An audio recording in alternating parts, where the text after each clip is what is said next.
Boa noite para vocês.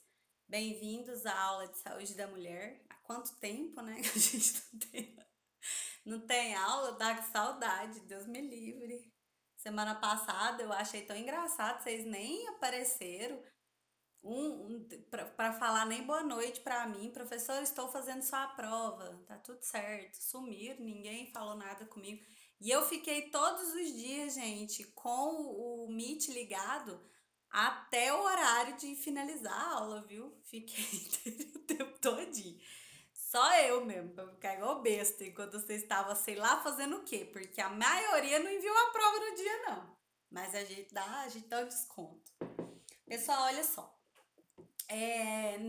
Não foi solicitado pela coordenação para que a gente não fizesse a vista de prova essa semana e esperasse até na semana que vem para poder fazer a vista de prova com vocês. Então eu não vou fazer vista de prova, tá? Eu não terminei porque algumas pessoas me mandaram a prova na segunda-feira ainda, então eu não terminei de corrigir as três questões, né? Porque são três questões de subjetivas. E aí eu tô terminando de corrigir essas três questões para enviar para vocês, pelo menos a nota de vocês, tá bem? Algumas outras disciplinas, quem faz disciplina comigo de saúde da criança, por exemplo, eu já enviei para os meninos a nota, mas não fiz vista de prova, tá? Então vocês vão receber amanhã, eu mando para vocês. Hoje eu não tive como parar para corrigir, né? Dessas, acho que foi 4 pessoas e envia tudo de uma vez só. Então, para eu enviar para vocês, eu vou ter que corrigir dessas 3 pessoas que aí eu já envio, tá bom? É, Alguém quer falar alguma coisa antes de eu começar o conteúdo? Quer questionar alguma coisa ou já posso meter bronca?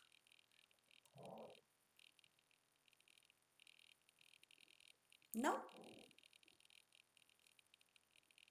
Então tá bom.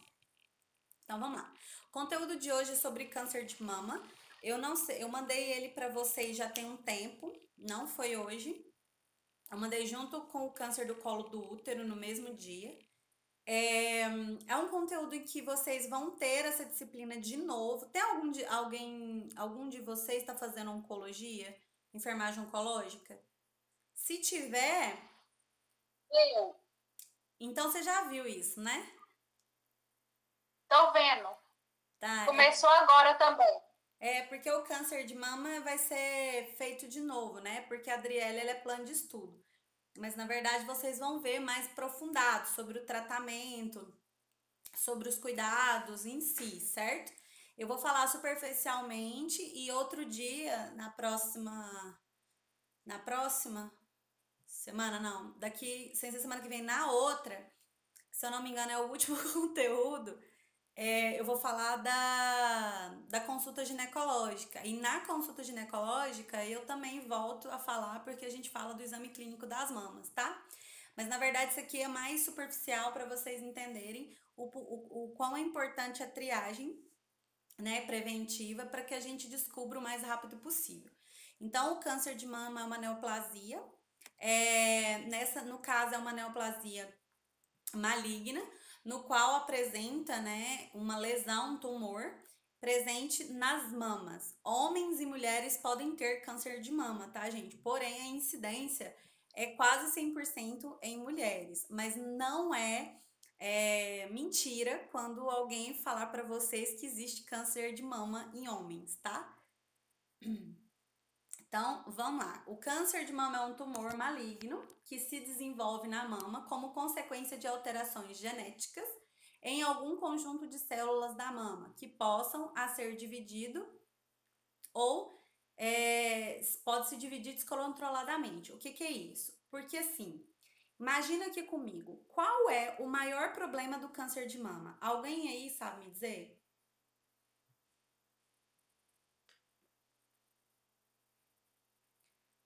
Vamos pensar aqui comigo. A mama, ela é um órgão vital?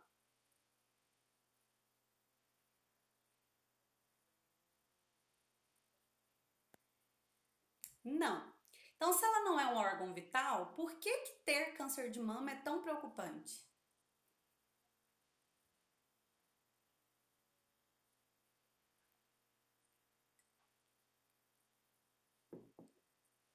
Ninguém?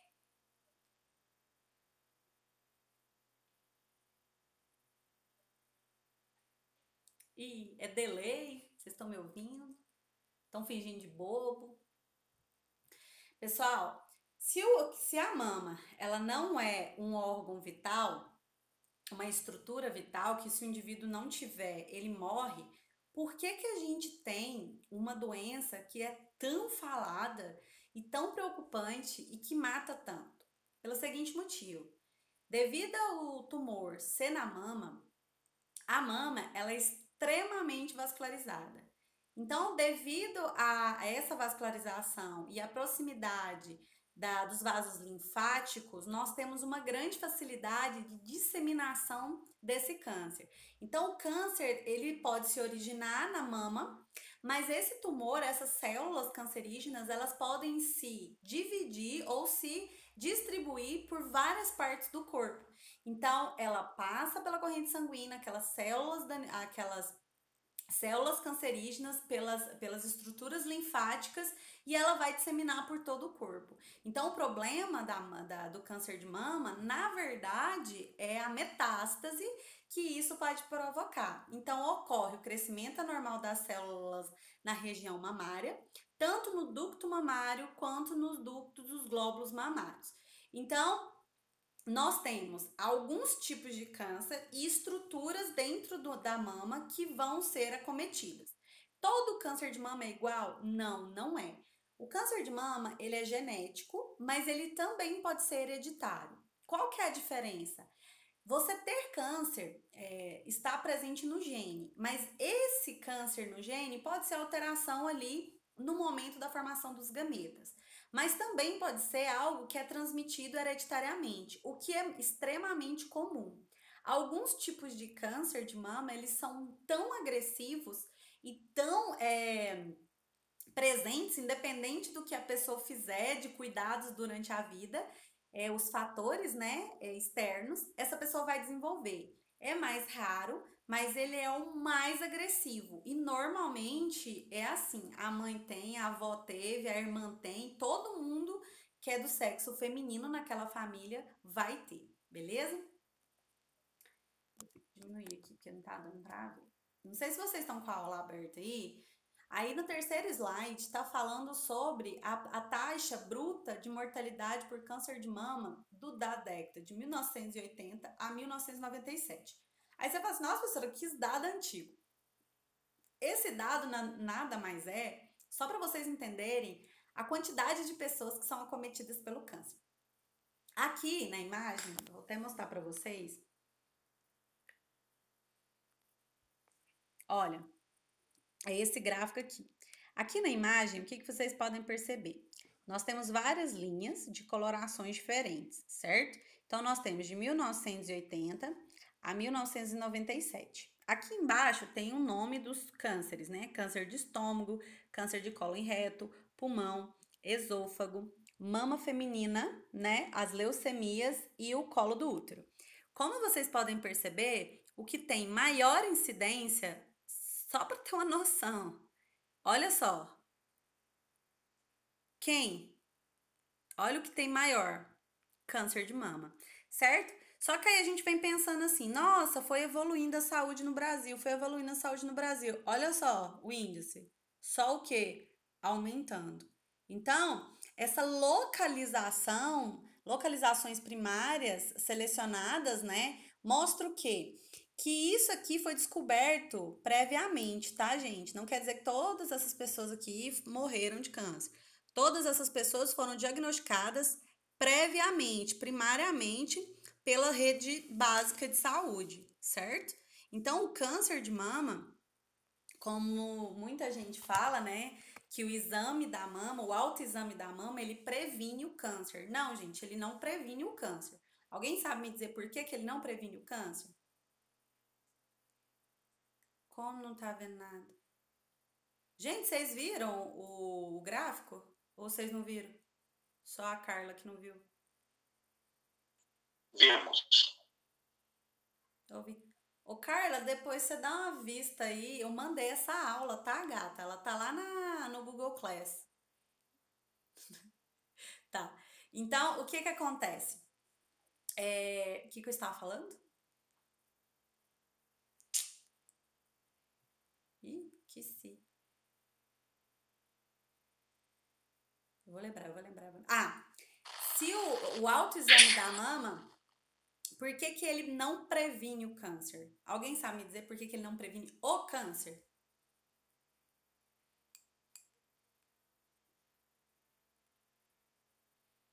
Vocês nem leram, né, gente? Tem um mês que esse trem tá lá, vocês nem leram. Fala a verdade. Eu falei a mesma coisa que isso, eu falei na aula de câncer do colo do útero. Pessoal, o autoexame da mama ou o exame clínico das mamas não evita o aparecimento do câncer. Por quê? Porque se ele tiver que aparecer, ele vai aparecer. Você fazendo o autoexame da mama não exclui o aparecimento. O que vai acontecer é que você vai descobrir muito mais cedo e você vai ter inúmeras chances de tratamento e, consequentemente, de cura. Mas isso não anula a chance do aparecimento do câncer, beleza? O que vai acontecer é você não ter o aparecimento, né, de evoluções desse câncer, beleza? Então, quando fala assim, ai, fazer o autoexame da mama previne o câncer. Não, previne a morte, certo? Evita com que aquela mulher morra, mas quanto mais cedo eu descubro, mais chance ela vai ter de sobrevivência. Então, os fatores que predispõem, né, que a gente chama de fatores protetores e fatores de risco. O que são os fatores que protegem a mulher contra o câncer de mama, né? Atividade física regular, certo? E alimentação saudável. Aí eu pergunto para vocês, levanta o dedinho aí, quem tem os dois?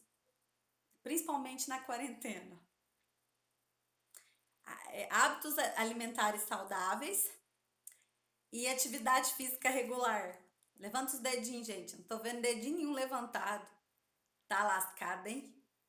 Nem eu tô levantando, gente. Eu tô só bochecha. Ó a situação. Credo. Ninguém merece. É porque vocês que eu tenho que me aparecer, né? Vocês aí não aparecem, não. Eu aposto que tá todo mundo rechonchudo. Tá todo mundo rechonchudo. Fala a verdade. Tá todo mundo rechonchudo. Gordinhos. Por favor, gente, fala que vocês também estão, porque eu tô ficando já depressiva. Então, gente, para você evitar ou fazer com que diminua, né, a chance do aparecimento, a única coisa que a gente pode fazer é atividade física regular e hábitos alimentares saudáveis. Também tem algumas outras evidências que mostram que a pessoa que usa, que tem fatores de risco, que se não fizerem esses fatores de risco, você tem menos chance. Não engordei isso tudo, não. Engordei isso tudo, não. Mas engordei também, tá? Tamo junto, amiga. Tamo junto. Então, os fatores de risco para o aparecimento, né, do câncer de mama são sexo feminino. É até assim, engraçado, né? Você fala assim, quem tem mais predisposição ao aparecimento do câncer de mama? Eu acho que se eu botar uma questão dessa na prova, ninguém erra, né? Qual dos gêneros, feminino ou masculino?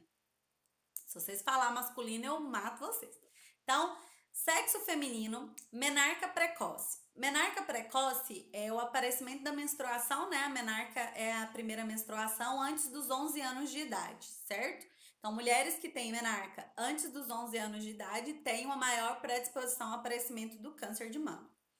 Menopausa tardia após os 55 anos. Mulheres que apresentam menopausa, que é a menopausa, a última menstruação, depois dos 55 anos de idade.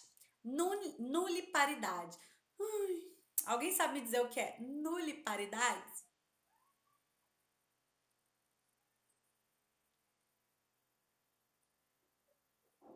Ah, é fácil, gente. O nome já meio que fala o que é. Ninguém? Mentira. Nada? É tipo eu, gente. Nunca pariu. Entendeu? Nuliparidade é a pessoa que nunca pariu. Então, primeira gestação a termo após os 30 anos. Então, quem nunca pariu. Ó, o José chegando essa hora. Você dá uma bronca. Isso é hora, Josué. Isso é hora de você chegar, Josué. Hein, Josué? Isso é hora de você chegar, menino? Coisa feia. Então, olha só. Primeira gestação, primeiro filho, né? Com mais de 30 anos de idade. Oh, meu Deus, eu tô ferrada.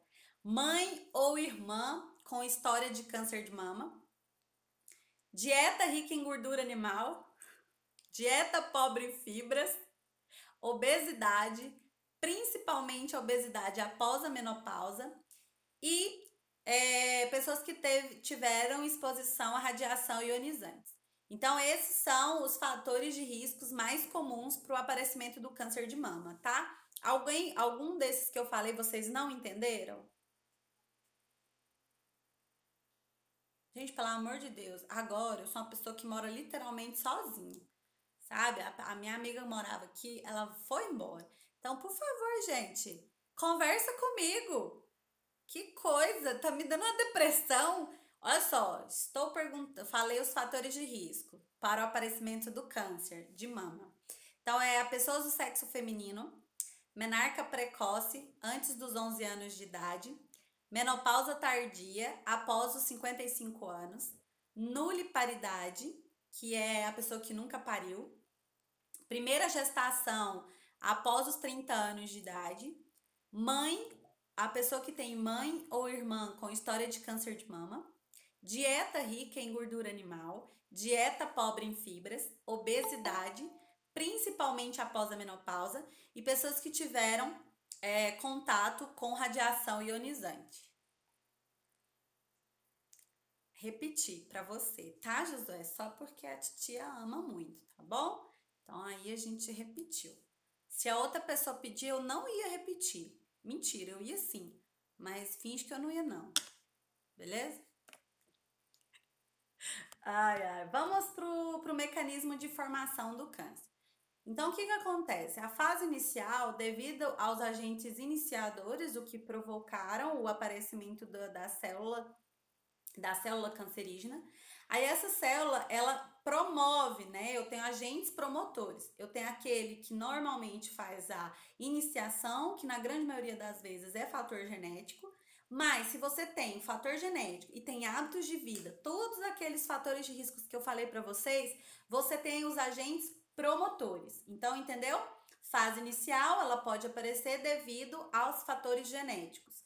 Já os fatores que a gente chama de fatores extrínsecos, né, que são os fatores de risco que a pessoa se submete, eu tenho os agentes promotores. E é esses agentes promotores que vão fazer a disseminação, ou seja, a proliferação dessas células cancerígenas, certo? E aí, a partir dos agentes promotores, eu vou ter a fase de progressão, que é a multiplicação descontrolada das células alteradas, o acúmulo de células cancerógenas e a formação daquele tumorzinho ou tumorzão. Depende de quando você descobre ele. De preferência que ele nem apareça, mas se ele aparecer, que seja tumorzinho, para a gente conseguir resolver o problema dessa mulher.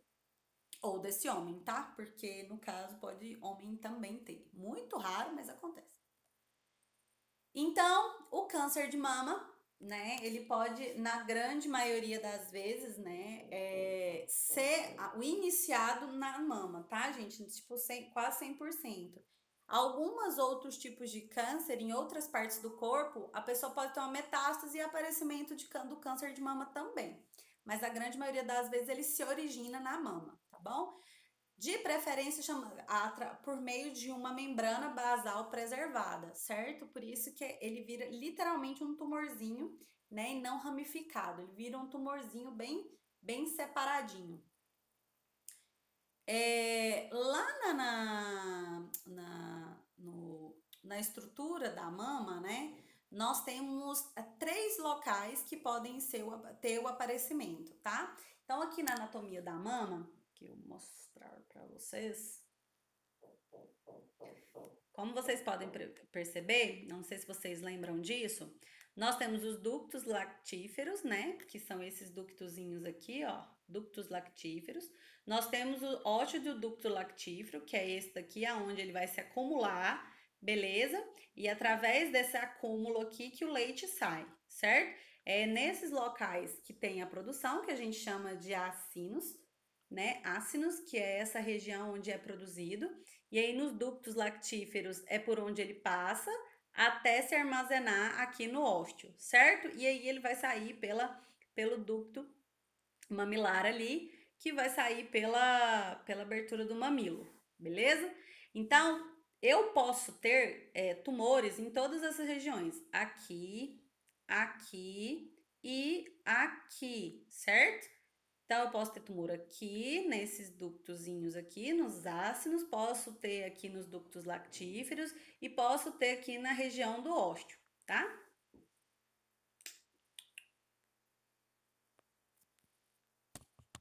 Voltei. Então, o câncer de mama, ele pode aparecer nessas regiões que eu tô falando para vocês, muito mais comum na região dos ductos lactíferos, certo? E dos acíneos. Agora, aonde vai ter os sítios de metástase? Aí que é engraçado, porque assim, se é câncer de mama, a gente pensa assim, tá só na mama, né? Não. Por ele ser muito fácil de disseminar, de ir para as outras regiões, vou mostrar para vocês. Eu peguei uma imagem onde tem um corpo, né? E aí mostra todos os lugares onde tem metástase. Às vezes, a gente nem sabe que a pessoa tá com câncer de mama. Vai descobrir por alterações em outros órgãos. Quando descobre o órgão, percebe que não é só ali, que está em outros lugares. E aí eles começam a investigar para tentar descobrir qual é o foco, qual é o órgão base, né? O órgão que iniciou o câncer. Então, aqui nessa imagem, vocês podem perceber o que, ó, olha só. Então, o trem tá lá na mama, ele pode ir pro pulmão, linfonodo das axilas, cérebro, linfonodos cervicais, cadeia mamária interna, medula óssea, pele, fígado, esqueleto, ovários, peritônio, certo? Na região peritoneal todinha, pleura. Então, todas essas regiões aqui, certo? Vão com a disseminação dos sítios de metástase, certo? Eu posso ter o aparecimento do câncer quando ele é disseminado, beleza? Certo? Valeu então. Então, vamos pensar aqui para mim. A mama, ela produz algum tipo de hormônio?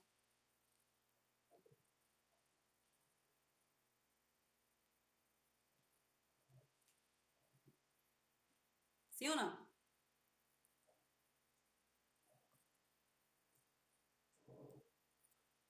Lá vai eu de novo me. Ô, gente, responde não, sim, oi. Não, mas ela é o quê? Ela não é produzir, ela é liberada através dela. Quem libera? A hipófise. Qual hormônio?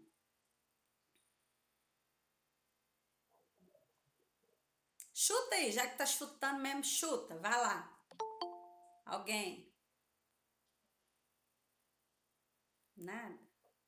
Ocitocina. Aí, garoto. E o que a ocitocina faz?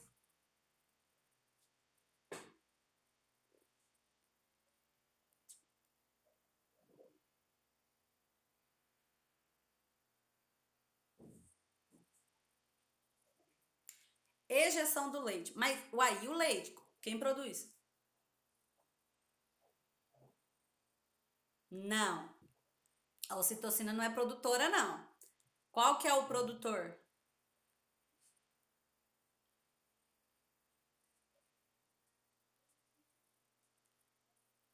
A ocitocina é o mesmo que faz durante a contração uterina, lembra? Então, durante a contração uterina, nós temos a liberação da ocitocina. Prolactina, aí garota. Então, a prolactina é liberada para produção, certo? Mas é produzido o leite, mas é liberado através da ocitocina, certo?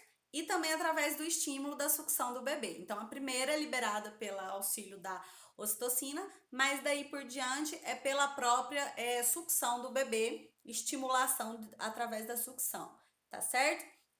Então, eu vou mostrar para vocês o quanto nós temos a influência de hormônios sobre a mama, beleza? Então, olha só, volta. Eu vou mostrar para vocês um fluxograma que eu peguei aqui. Olha só. Então, o hipotálamo, né, estimula a hipófise, aí vai na produção de GH, de TSH, de FSH e de LH. Lembra desses aqui? Esses aqui vocês lembram, né? Que são produzidos aqui, que atuam diretamente aonde? Nos ovários. Os ovários produzem estrogênio e progesterona. Aonde eles atuam? Na mama. Por isso que a gente incha a mama, por isso que a mama fica inchada, desinchada, lembram disso? Olha a ocitocina aqui, ó, sendo estimulatória na região da mama. A placenta, durante a gestação, olha só, os hormônios que a placenta produz, todos eles estimulam, de certa forma, a produção e alteração do tamanho dos ductos, da produção mamária, certo? A produção do leite e, inclusive, da quantidade ali, né, que vai ser produzida desse leite, beleza? O fator do crescimento, quem tem mais mama, quem tem menos mama, isso tudo, claro que tem intrafator genético também, tá? Isso aqui é só alterações endócrinas que estão sobre a mama diretamente. Devido a essa coisa, né, cheia de trem que chega na mama, ela é extremamente vascularizada e tem um sistema linfático muito atuante. Por isso, a disseminação do câncer é muito rápido e muito mais fácil de acontecer. Então, para a gente descobrir, né, como que a gente tem o câncer, primeiro eu tenho o exame clínico das mamas, que é o mais comum, né, o mais usado pelo mundo inteiro, é o exame clínico das mamas. Algum de vocês sabe me dizer a diferença entre o autoexame da mama e o exame clínico das mamas?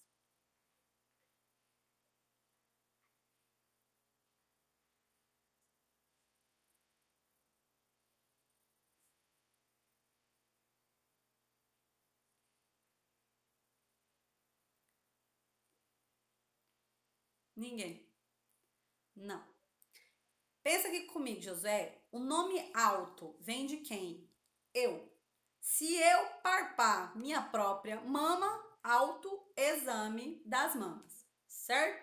Se eu, enfermeira, parpar a mama de outra pessoa, isso é um exame clínico das mamas, certo? Então, essas são as duas diferenças. Autoexame da mama é aquele exame que a gente ensina a mulher durante a consulta ginecológica de enfermagem, a gente ensina ela a fazer esse exame, certo? Eu vou ensinar a vocês, não é hoje, mas eu vou ensinar. E esse autoexame, ele é feito uma vez ao mês, certo? Dando um intervalo ali de 5 a 10 dias após a menstruação, para que ela consiga, né, não esteja alterado pelos hormônios, né, do ciclo menstrual, nem o FSH, nem o LH, consequentemente, nem o estrogênio em grande quantidade, nem. Ah, não, a progesterona já vai estar. Tá. Mas em grandes quantidades para não alterar, certo? A estrutura mamária para que você não ache coisa, né? Ver os ductos lactíferos achando que podem ser estruturas cancerígenas, né? Ou a presença de tumores. Então, ensina essa mulher a fazer ali uma vez ao mês.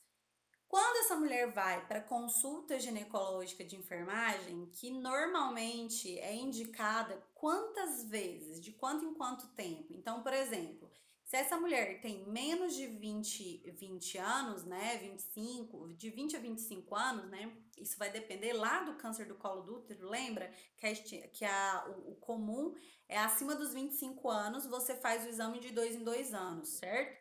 Só que se essa mulher já tiver história, né? Por exemplo, eu não tenho não, mas vamos supor que a minha avó tenha tido câncer de mama, a irmã da minha avó teve câncer de mama. Então, isso diminui o prazo. Então, o ideal é que essa pessoa faça o autoexame da mama pelo menos uma vez ao ano.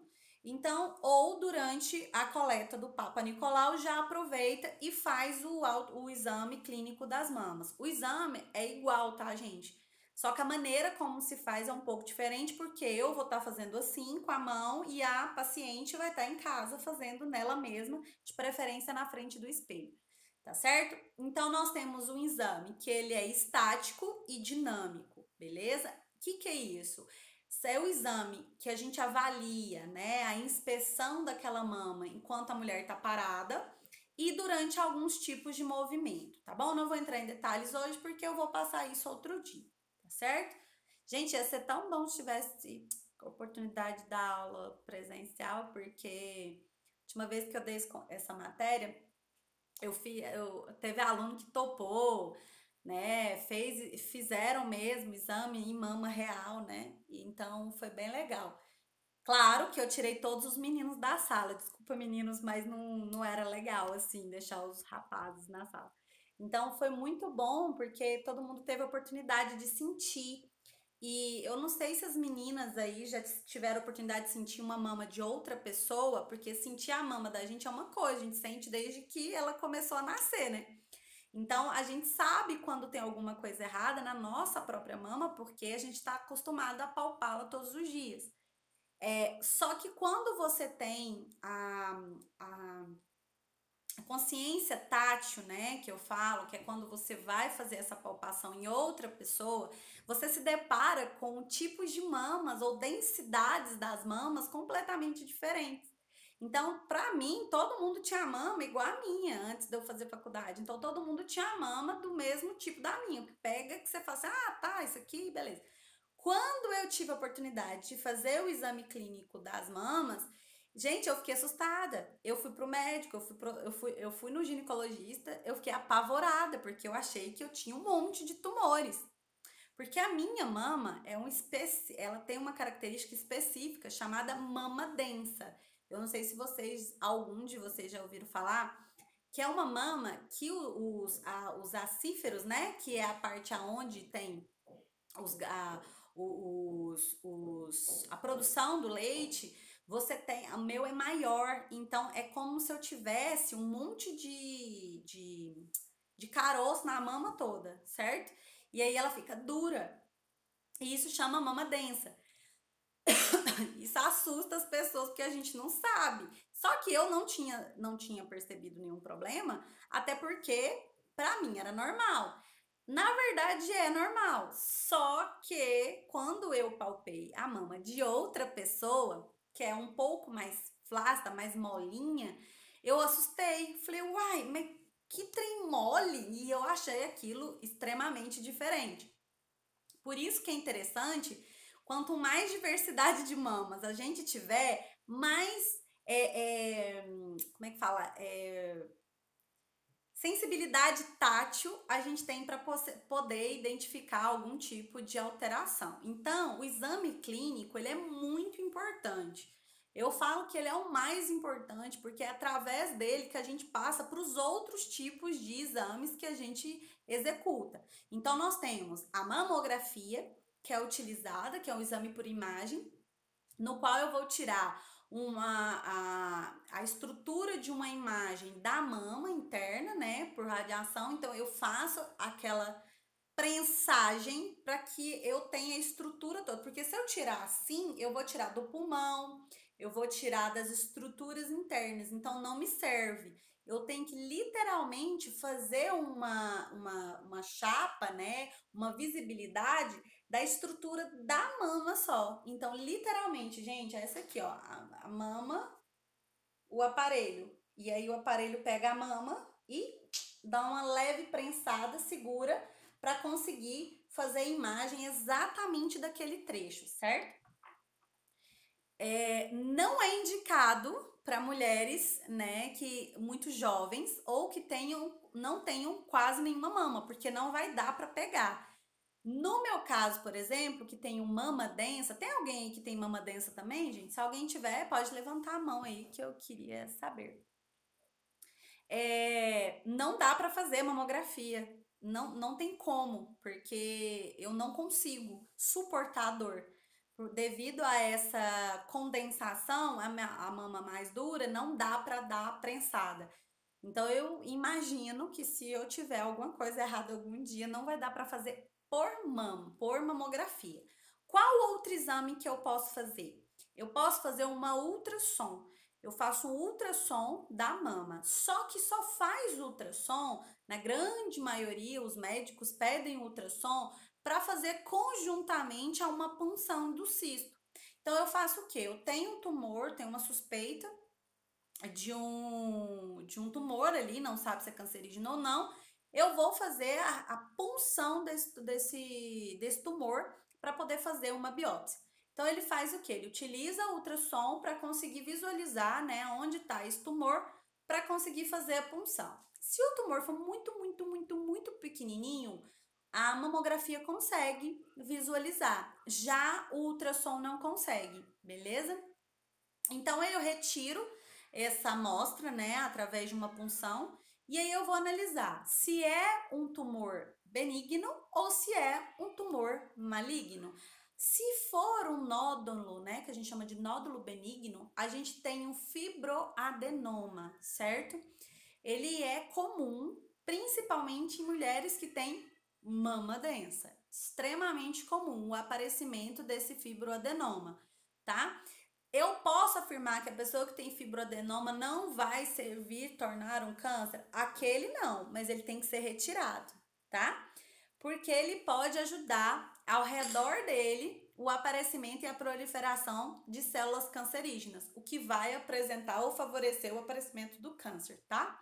Então, retira-se esse nódulo benigno. Olha para vocês verem o tanto que foi interessante. Na aula que eu falei para vocês que eu dei, foi do período do matutino, é o pessoal que está no nono agora.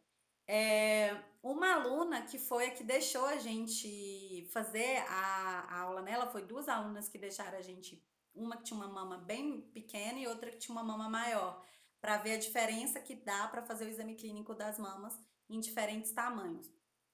A que tinha a mama maior, ela tinha um nódulo, né? A gente depois descobriu que era benigno, mas a gente descobriu o nódulo durante a aula. Todo mundo conseguiu sentir. Então, pra vocês verem, foi um aprendizado gigantesco, porque todo mundo conseguiu sentir, ter a sensibilidade ali, ter o reconhecimento de quando tem alguma coisa errada. No caso do dela, ele ainda era móvel, né? Se apertava, ele ia para um lado e ia para o outro. Que é uma outra coisa que eu vou falar no dia da aula prática, que eu vou falar sobre a aula de exame clínico das mamas. O nódulo, ele pode ser fixo, certo? Eu seguro, ele fixa, ele não mexe. Ou eu aperto, ele vai para um lado, vai para o outro, vai para um lado, vai para o outro. Normalmente, esses que são móveis, na grande maioria das vezes, é um fibroadenoma, é um nódulo benigno. Já os que são fixos ou rígidos, né, que você mexe, ele é mais duro e ele não mexe, né, ele não desloca, normalmente podem ser câncer. Isso é, gente, pode, tá? Não é 100% de certeza. Existe um fator de risco que não foi falado, mas que já está sendo comprovado, que é o uso constante de anticoncepcionais, principalmente os hormonais, né? Os anticoncepcionais hormonais, tanto orais quanto injetáveis, tá? Então, por um longo período de tempo, sem dar aqueles respiros, né, do corpo, sem aquela dosagem, aquela quantitativa de hormônio. Isso também pode favorecer o aparecimento do câncer de mama, inclusive outros cânceres, não só o de mama, tá? Ai, ai. Vamos lá. As diretrizes, elas falam o seguinte: o que a gente tem que favorecer dentro do programa da mulher e da diminuição do aparecimento do câncer de mama. Rastreio. Eu tenho que rastrear, eu tenho que investigar, certo? Então, articular ou integrar uma rede nacional contra o câncer de mama, motivar a mulher a cuidar da sua própria saúde, reduzir a desigualdade de acesso de mulher às redes de saúde. Eu acho que esse não é o problema mais, certo? Porque antigamente a gente tinha o quê? A gente tinha uma rede menor. Hoje eu tenho estratégia de saúde da família espalhada pelo país inteiro. Então eu tenho uma grande oferta e literalmente é o programa que mais é executado. Você pode ir em qualquer unidade básica de saúde ou estratégia de saúde da família que você vai ter o programa de saúde da mulher sendo desempenhado, tanto para prevenção do câncer de mama quanto do colo do útero, tá?